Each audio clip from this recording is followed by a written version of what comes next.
भगवद गीता एक हिंदू धार्मिक ग्रंथ है जो महाभारत के युद्ध के बीच में भगवान कृष्ण और उनके शिष्य अर्जुन के बीच एक संवाद के रूप में लिखी गई है। यह एक व्यापक और गहन ग्रंथ है जो जीवन के सभी पहलुओं को कवर करता है, जिसमें धर्म, दर्शन, नैतिकता और आध्यात्मिकता शामिल है। भगवद गीता के कई श्लोक हैं जो बेहद महत्वपूर्ण और अर्थपूर्ण हैं। यहाँ कुछ श्लोकों की व्याख्या दी गई है जो अक्सर उद्धृत किए जाते हैं और व्याख्या की जाती है। कर्मयोग का सिद्धांत। कर्मण्येवाधिकारस्ते मा फलेषु कदाचित मा कर्मफल हेतुर्भूर्मा ते सिंगोस्त्विव सत्वम। अर्थ, कर्म करने में ही तुम्हारा अधिकार है, फल में कभी आसक्त न हो। कर्म फल का हेतु मत बनो और न ही फल में आसक्ति रखो। ये श्लोक कर्मयोग के सिद्धांत को व्यक्त करता है जो हिंदू धर्म में एक महत्वपूर्ण दर्शन है। कर्मयोग का अर्थ है कर्म करना, लेकिन फल की इच्छा के बिना।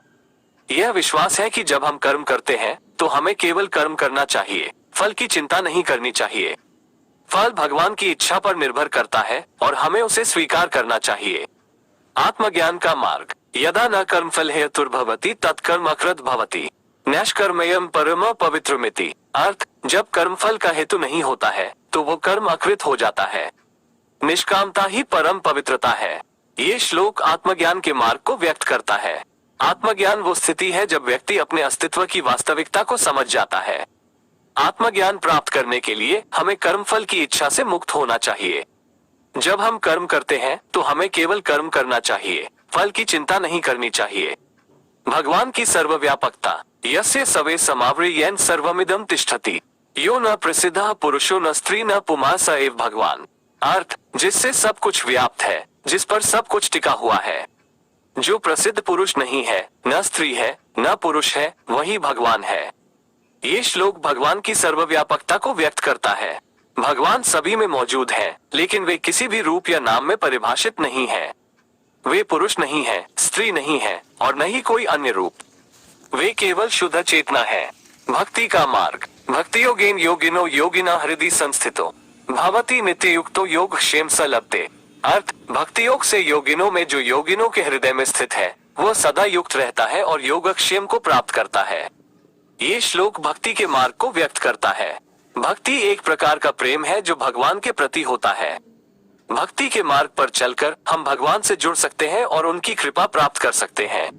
भगवद गीता एक समृद्ध और बहुआयामी ग्रंथ है जो जीवन के सभी पहलुओं को कवर करता है। यह एक ऐसा ग्रंथ है जिससे हर कोई कुछ न कुछ सीख सकता है। भगवद गीता के बारे में और भी कुछ जानकारी। भगवद गीता का रचनाकाल निश्चित रूप से ज्ञात नहीं है, लेकिन यह माना जाता है कि यह वेदव्यास द्वारा लिखा गया था। भगवद गीता में भगवान कृष्ण अर्जुन को जीवन के सभी पहलुओं के बारे में मार्गदर्शन देते हैं।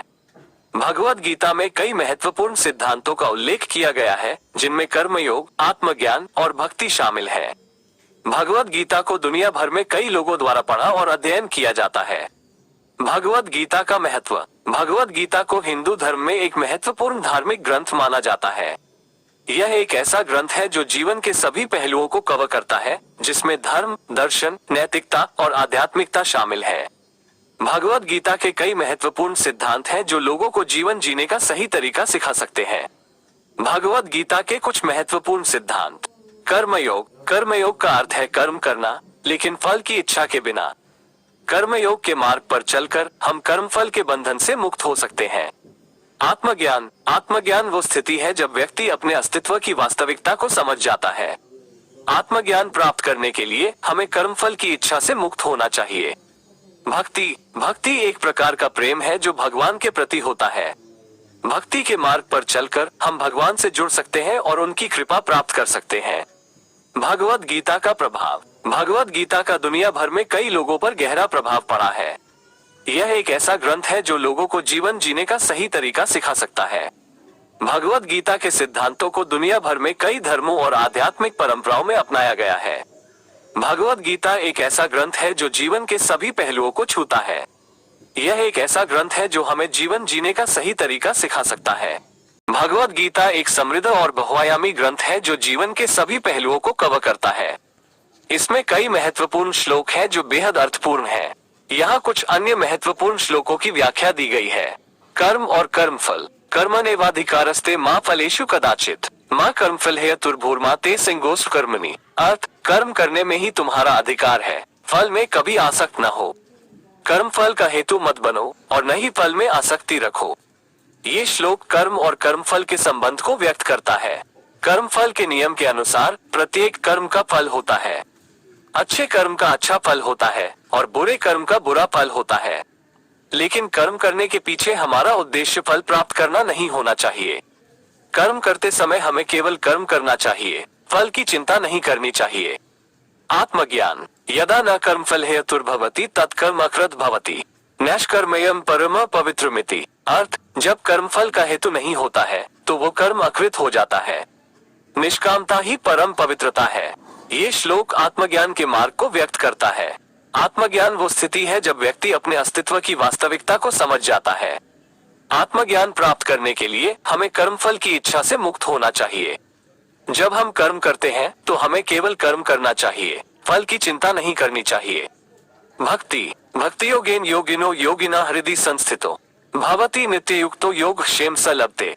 अर्थ, भक्ति योग से योगिनों में जो योगिनों के हृदय में स्थित है वह सदा युक्त रहता है और योगक्षेम को प्राप्त करता है। ये श्लोक भक्ति के मार्ग को व्यक्त करता है। भक्ति एक प्रकार का प्रेम है जो भगवान के प्रति होता है। भक्ति के मार्ग पर चलकर हम भगवान से जुड़ सकते हैं और उनकी कृपा प्राप्त कर सकते हैं। मोक्ष। सर्वधर्माय परित्यज्य मामेक शरणं व्रज अहम त्वा सर्व पापेभ्यो मोक्षयिष्यामि मा शुचः। अर्थ, सभी धर्मों को त्याग कर मुझे एकमात्र शरण में आओ, मैं तुम्हें सभी पापों से मुक्त कर दूंगा, चिंता मत करो। ये श्लोक मोक्ष के मार्ग को व्यक्त करता है। मोक्ष वो स्थिति है जब व्यक्ति जन्म और मृत्यु के चक्र से मुक्त हो जाता है। मोक्ष प्राप्त करने के लिए हमें सभी सांसारिक बंधनों से मुक्त होना चाहिए और केवल भगवान की शरण में जाना चाहिए।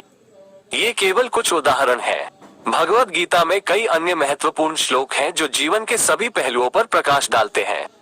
यह एक ऐसा ग्रंथ है जिसे बार बार पढ़ा और समझा जा सकता है। सब्सक्राइब और शेयर कीजिए और भी ऐसे आध्यात्मिक वीडियोस के लिए।